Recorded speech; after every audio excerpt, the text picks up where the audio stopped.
Good morning, by the way. Good morning. Nice to see you. Today we're starting a new series called Let It Go. And what I'm going to say in this series is that there is stuff in your life that you need to let go. You need to forgive and you need to move on.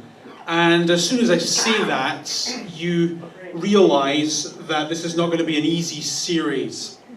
We're not going to have too many laughs in church over the next few weeks.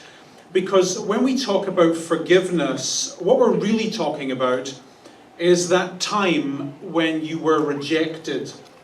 That episode where you were betrayed. Those occasions on which you were abused. That day when that person took all the money and ran. All those nights you were unloved, all those decisions that your parents made, that your spouse made, that your children made, that caused you so much pain. When we talk about forgiveness in church, we're opening Pandora's box on your past. So there you go, fair warning. In this series we're going to cover all sorts of ground that will cause you and I together to face things that we may well not wish to face. Things that are in the filing cabinet. Over the next 4 weeks, this filing cabinet is going to represent your mind. Now, I don't presume to know your mind, but I think it's a fair bet to say that the people who wronged you, the people who brought pain into your life, are filed away, in some cases locked away, in your mind. And I think it's also a fair bet to say that you have not forgiven them. You have not made the decision to set them free from the wrong that they did. And because you have not set them free, you are not free. Insofar as you're holding on to your past, you are tied to your past. This filing cabinet is a weight around your neck. It's holding you back. It's dragging you down. So question before we begin.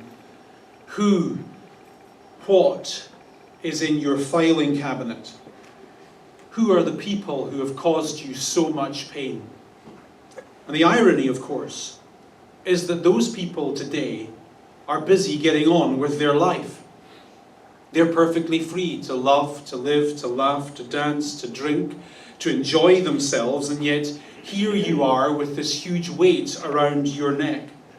In this series, for all of its difficulties, you have much to gain. Because the person who wins the most from forgiveness is the person who does the forgiving. This series will and cannot change your past, but it might just change your future and make it better than it might otherwise be. Okay, so having said that, let's get straight to work. The first sentence up on the screen, please. For those of you joining us online, welcome to you. It's nice of you to join us. We're looking at Matthew 18, verse 21. Now, the build-up to this story is that Jesus' followers have been mulling over some of the things that he's been saying about forgiveness. On many occasions up until this point, they've heard Jesus say that if you want to be one of my followers, if you want to join this movement, then you have to forgive people, you have to bear with their faults, you have to let things go. That's what Christianity involves. And this made about as much sense to the early disciples as it does to you and I. To let things go runs contrary to our nature. To forgive a person who's brought pain and hurt into our lives is counterintuitive. So Peter, the smartest of the bunch, goes to Jesus and he asks a question. And the question has to do with the accountancy of forgiveness. Lord, how many times shall I forgive my brother when he sins against me? How many? Notice the language of accountancy. How many units have you purchased? How many units have you sold? How many new clients have you signed up this month? How many miles have you clocked up on your sales calls? How many, how many? We live in a how many world. And when that language is applied to the business of forgiveness, it assumes that you need a filing cabinet, that you need some kind of system so that you can keep track of the people who have wronged you and the wrongs that they've done and the number of times that they've done it. That just makes sense. And the religious teachers in Jesus' day said that you absolutely need a filing cabinet. You absolutely need to keep track of the people who've screwed you over and hurt you. And so their rule was that you had to forgive a person 3 times. And as a rule, that makes sense. I'm good with that. After all, to forgive a person too easily and too readily is to run the risk of trivializing the very real hurts that they've brought into your life. So this is a reasonable way to live. This is the way Jesus' followers were taught to live. Okay, so here's the situation. You made a mistake, my friend. You did something to me you should not have done, and it was wrong. However, I'm a fair man. I understand you're a human being like everyone else. And so I'm going to let it go. But I want you to know I'm only going to let it go as far as my filing cabinet. I want you to know I'm keeping track, I'm watching, I'm listening. You've had your 1 chance. I'll give you a 2nd chance. I'll give you a 3rd chance. But there is no 4th. Screw me over a 4th time, we're done, it's over, you're out. So when Peter talks about forgiving somebody 7 times, he's being extremely Christian, isn't he? He's saying to Jesus, I've been listening. I'm not like the rest of these schleps, right? I'm listening. And I understand that forgiveness is important to you. I understand this is quite a big deal in this movement you're setting up. And so I'm saying to you, all the religious teachers that I listened to growing up said I should forgive a person 3 times. So how about I double it and add 1 for good measure? Because I'm super Christian. How about I just get myself a bigger filing cabinet?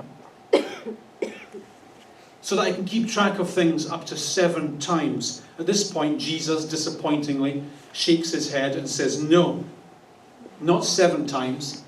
But 70 times, 7 times. I don't even know what that is. The geeks among you will know that 70 times 7 is probably 490. So to keep obviously to keep a running tally of each person who's wronged you up to 490 times, this would require an enormous filing cabinet. And the point, of course, that Jesus makes here is that a filing cabinet that size would have to be so enormous that you may as well not bother. The phrase 70 times 7 actually is a Jewish way of saying zillions. It never ends. Whatever you think the number is, it's a lot higher. So when Jesus uses this phrase, he's saying something devastating. He's saying when it comes to the business of forgiveness, the language of accountancy does not work. How many times should I forgive in the Christian movement is a non-question. Because in this movement, forgiveness is unlimited.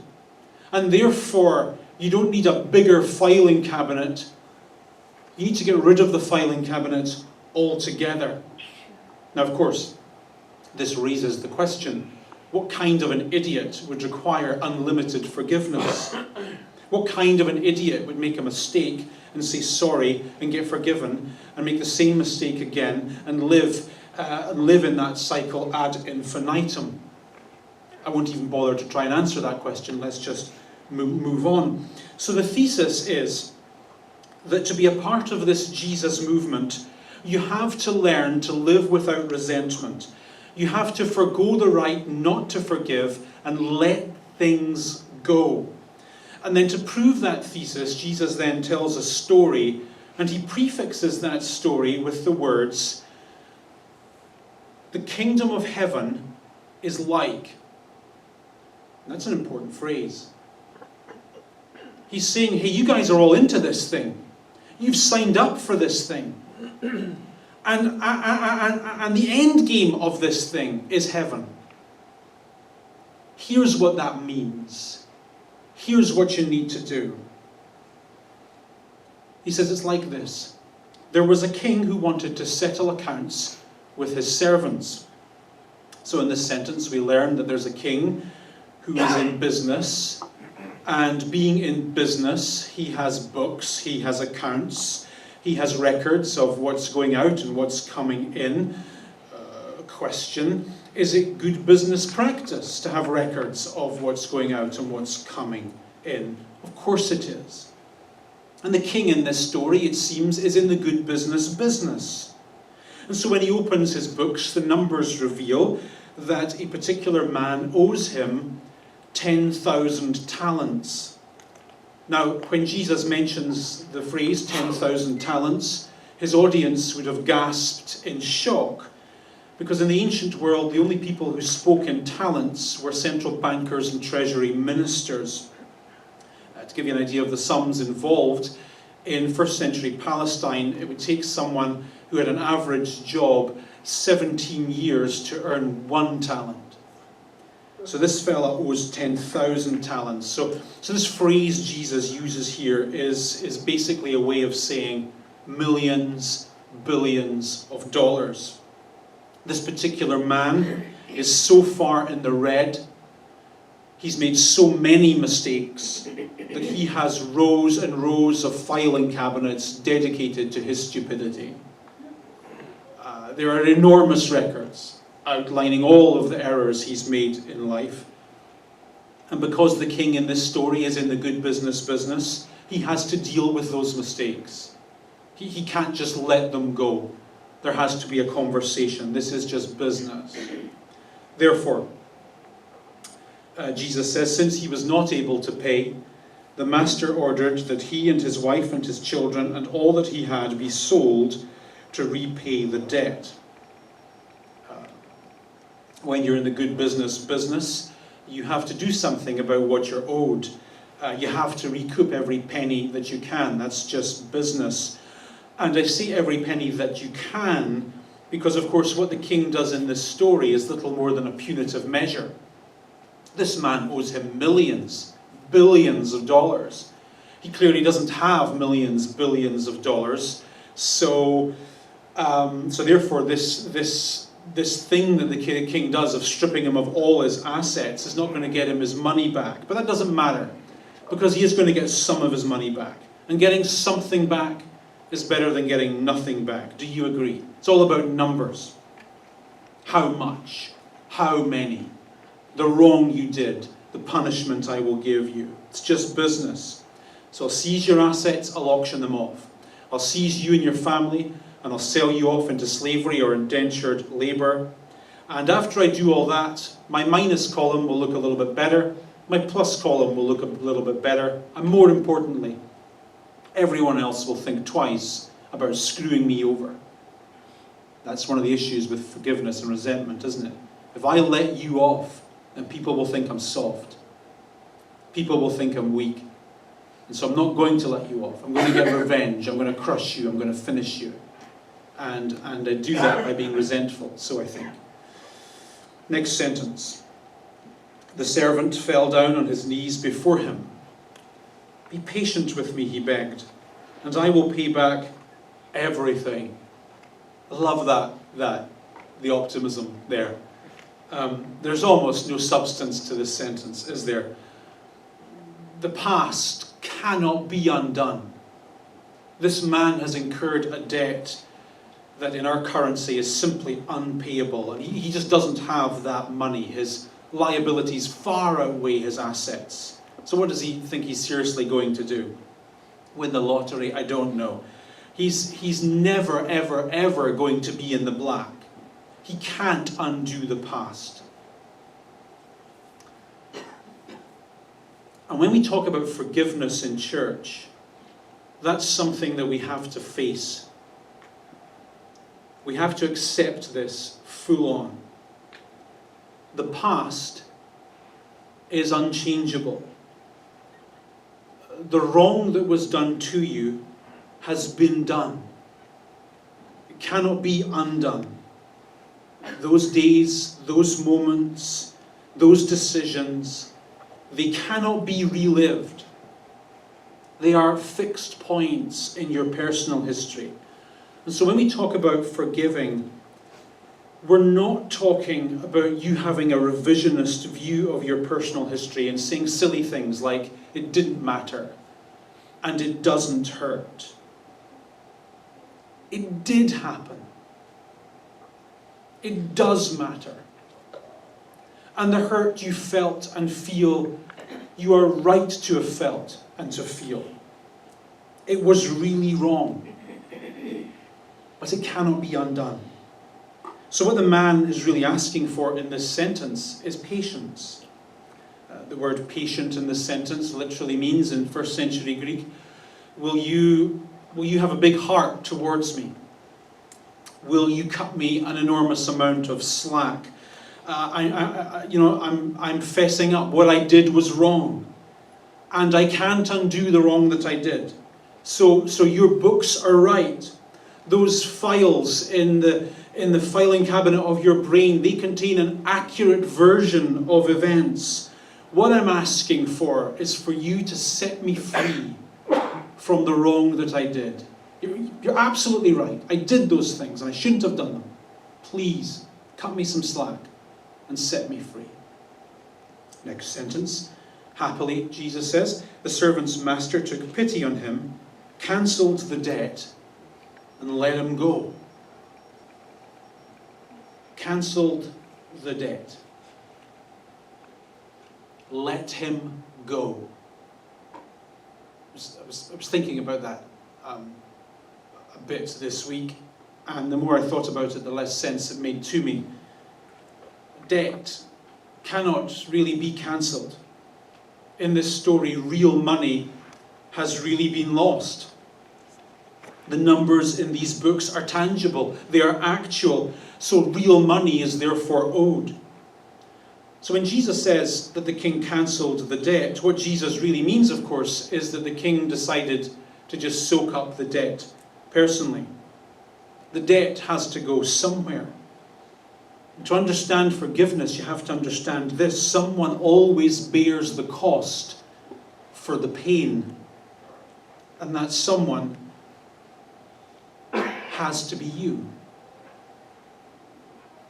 So Jesus tells a story about a king who bears the cost and pays the price. No repayment plan is drawn up. The books are thrown out.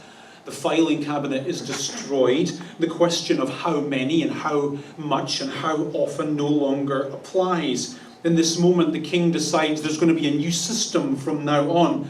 I'm not going to be in the good business anymore. From now on, I'm going to be big-hearted and generous and cut this guy some slack. No books, no filing cabinets. This is new now. Now, if we're using good business as a metaphor, the king in this story has books, but the other guy has books as well. The man who was forgiven of his enormous debt has his own filing cabinet and his own records. And so we read in the next sentence that servant went out, found one of his fellow servants who owed him 100 denarii. When Jesus says he went out, the implication is that having just been forgiven himself, the very first thing he does is drive to the house of a man who owes him 100 denarii. That's about 3 months' wages in the ancient world. So still a significant amount of money, but not an unpayable amount of money. So he goes to the house of this man with his book in his hand, with his ledger, and he knocks on the door, and Jesus says he begins to choke him and strangle him and say to him, "Pay back what you owe me, pay back what you owe me. You see, I'm in the good business, and my records reveal you've wronged me, and I want that wrong to be righted. Give it back, give it back." Then we're told, his fellow servant fell to his knees and begged him, "Be patient with me, and I will pay you back." Those, of course, are deliberately familiar words. Earlier that day, perhaps just an hour earlier, this very man had said to the king, "Be patient with me and I will pay you back." And the king was patient and let him go. But now the man who owes him money speaks these same words, "Be patient with me and I will pay you back." But rather than letting him go, he holds all the more firmly to the wrong that was done. He has an accurate record, after all, of how much is owed and when that debt was incurred. Jesus, of course, wants his audience to see the irony, the sadness in this story. The wrong that was done by him was let go. But the wrong that was done to him was held on to for dear life. So Jesus says he refused to let it go. Instead, he went off to the court and had the man thrown in prison until he could pay the debt. Question, is that good business? Does that make sense? Yes, it does. You wronged me, you owe me, you will pay me. When this happened, Jesus says that the other servants were upset about it, and they went and told their master everything that happened. Next sentence. Then the master, so this is the king at the start of the story who was owed millions, he heard about this and he called the servant in, and he said to him, "You wicked servant, I cancelled all that debt of yours because you begged me to. Shouldn't you have had mercy on your fellow servant, just as I had on you?" In other words, dude, this morning I had a book, I had a filing cabinet. And those records meticulously recorded all of the mistakes that you made. And let me tell you, buddy, those mistakes were voluminous. And just this morning, I told you that I was going to let it go. Just this morning, I told you that I was going to throw the book away, that I was no longer going to live by the book. And here you are, you pathetic little man, clinging to your book, clinging to the mistakes that other people have done, clinging to the wrongs that were done you, to the pain they caused you. How do you feel? Do you feel better? Is it helping you? So fine. If you want to go back to that system, we'll go back to that system. In the next sentence, Jesus says that in anger, the master turned him over to the jailers to be tortured. The story ends on the word torture. So clearly this is not a good story. This is a story about amazing generosity that ends in torture. And I think the word torture is actually a perfect word to use when you're talking about forgiveness. Because when you're chained to your past, you constantly feel again the pain you felt when they did what they did. Let me say that sentence again, it's worth remembering. When you're chained to your past, you constantly feel again the pain that you felt when they did what they did. The word resentment literally means to feel again. And you know as well as I know that nothing tortures you quite as efficiently as resentment. Being resentful, I would suggest, is a waste of time. It's a waste of moments that could otherwise be lived in happiness. Resentment will take away your peace of mind. It will hinder your experience to experience love and joy and pleasure and happiness. It will affect your health. It will waste your life. I mean, never mind the teaching of Jesus for just a moment. Let's forget that this is a church and let's just talk about common sense. Who exactly do you think you're punishing by holding on to your past?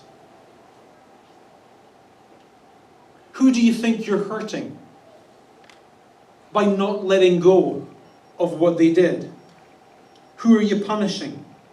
You know the answer to that question. You're punishing yourself over and over and over again. It's the horrible irony of resentment. Having been hurt in the past, you're continuing to allow those people and those events to hurt you in the present. And those people don't even know. They don't even care. They've moved on. They're living their life. They're happy. You're stuck in yesterday, feeling again and again and again and again the thing they did. And so the Christian teaching, the common sense teaching, is let it go. Unforgiveness leads to torture. Jesus says, this is how my heavenly Father will treat each of you unless you forgive your brother from your heart. Listen, the Bible understands how life works. The Bible is in many ways a horrible book that pulls no punches about the ugliness of the human experience. So the Bible gets it. It gets that you've been hurt. You don't get to your age without taking a few hits, without picking up a few heavy pieces of baggage to drag along the way. You just don't. Wrong was done to you. What happened shouldn't have happened. The resentment you feel, the pain you feel, you are right to feel. Nevertheless, rightness aside, for your own sake, for your own happiness, for your own health, the Bible asks you to let it go. Just let it go. Keeping score of what happened, is not an attractive way to live. It's ugly. And it's an ugliness that makes no sense. All you're doing is allowing a past that you cannot change to spoil a present. What happened to you is not your fault. Let's say that. It's not your fault. But holding on to it and being bitter about it and allowing it to spoil your experience of life today, that is your fault. That is something that you can do something about and choose not to. And you have the power to let it go. You just say that to yourself. You have the power to let it go. You have the power to say, it spoiled my past, but enough is enough is enough. It ruined my yesterday, but it's not going to ruin my today. It spoiled my life in the past and for these past months and years, but it's not going to spoil my life for another day longer. I'm letting go. I'm letting go. And there is nothing more freeing, nothing more empowering than letting go of yesterday. You owe it to yourself. You owe it to the people you love. You owe it to your future to do that, to let go and move on and do it soon. Tough stuff, but healthy stuff that Jesus says in this story. And in the coming weeks we'll unpack this in a bit more detail. Let's pray and then let's go. Heavenly Father, we have so many heavy pieces of baggage in our souls. We've picked them up over the way of life. We've been hurt. We've been damaged. We've been wronged. And every now and again we still feel it. And it still hurts. And we understand that as Christians, forgiveness is a big deal. We understand it's important to you, and we also understand it can benefit of our own lives if we're brave enough to let it go. So that's what we're asking you for today. We're asking you for the courage, for the bravery, to look deep into our own souls and to let it go. To free them from what they did, so that we can free ourselves. We ask for this courage in Christ's name. Amen.